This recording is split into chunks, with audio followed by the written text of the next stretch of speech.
a tax cut. That should release the private sector. Thank God for that. All right, now let's talk about something that we never do. Us. How about that? Let's talk about us. We don't do that very often. But it was interesting this week. Our program, and in particular Jeff, were the focus of more than 90 comments on one of my favorite blogs, one I quote on this program occasionally, DeKalb School Watch. And Jeff and I awakened Monday morning to see his smiling mug as the lead story on DeKalb School Watch.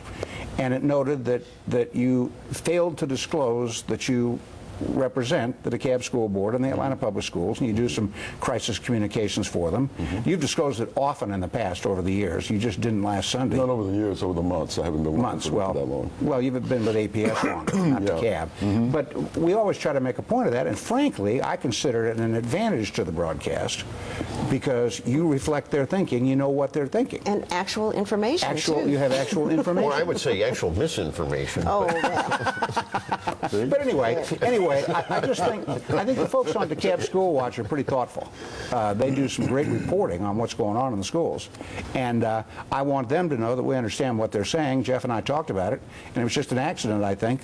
Actually, you got tired of disclosing it. You figured everybody knew it, right? Well, you don't want to sound like a broken record, but the more important point here is whether or not, it seems to me, the interim superintendent, let me say this with the statement, obviously, that I am, you support the pay raise. You support the pay raise. DeKalb Schools is a client of mine.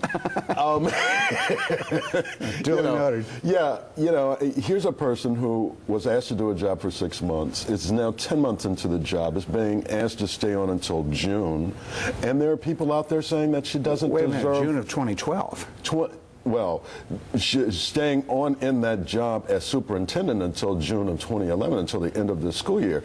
And there are folks out there saying that she doesn't deserve compensation commensurate with the work that she's performing.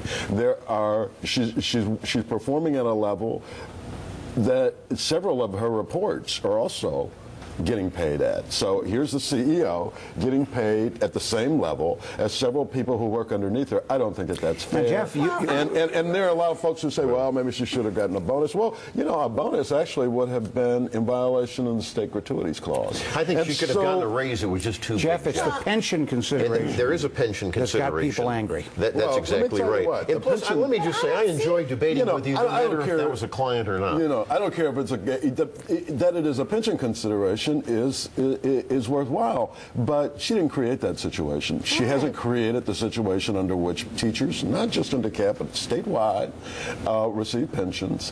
And so then the question becomes, are we going to deny compensation to someone who has clearly earned it because we don't want to get a pension? I don't know about that. But clearly the position requires a certain pay rate, and that's what they're doing, is putting her in the pay rate that goes with the position. So, in other words, they can say whatever they want to say about me. I don't care about that. But here's a lady who is working hard, has 2 small kids at home, and I think deserves to be compensated. But how much? I don't think it has anything to do with the kids at home. It has to do with the job. And the job calls for getting this pay rate, and so they're giving her the pay rate for the job. She will get another $1 million in pension benefits over her lifetime as a result of this pay raise, because you count the last 2 years of salary. Well, that's what people are upset about. I don't think that people are upset about the $265,000 that she's going to be paid. Other people are asked to tighten their belts. $240,000. Other people are asked to tighten their belts, and you're acquiescing in all of this. No, I'm not acquiescing at all. You have someone who graciously took on a huge role at an existing salary. Now,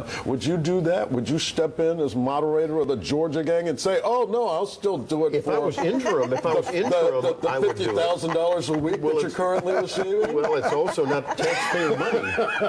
It's also not taxpayer money. I want to change. Let's change the subject to another of Jeff's clients, the Atlanta Public Schools.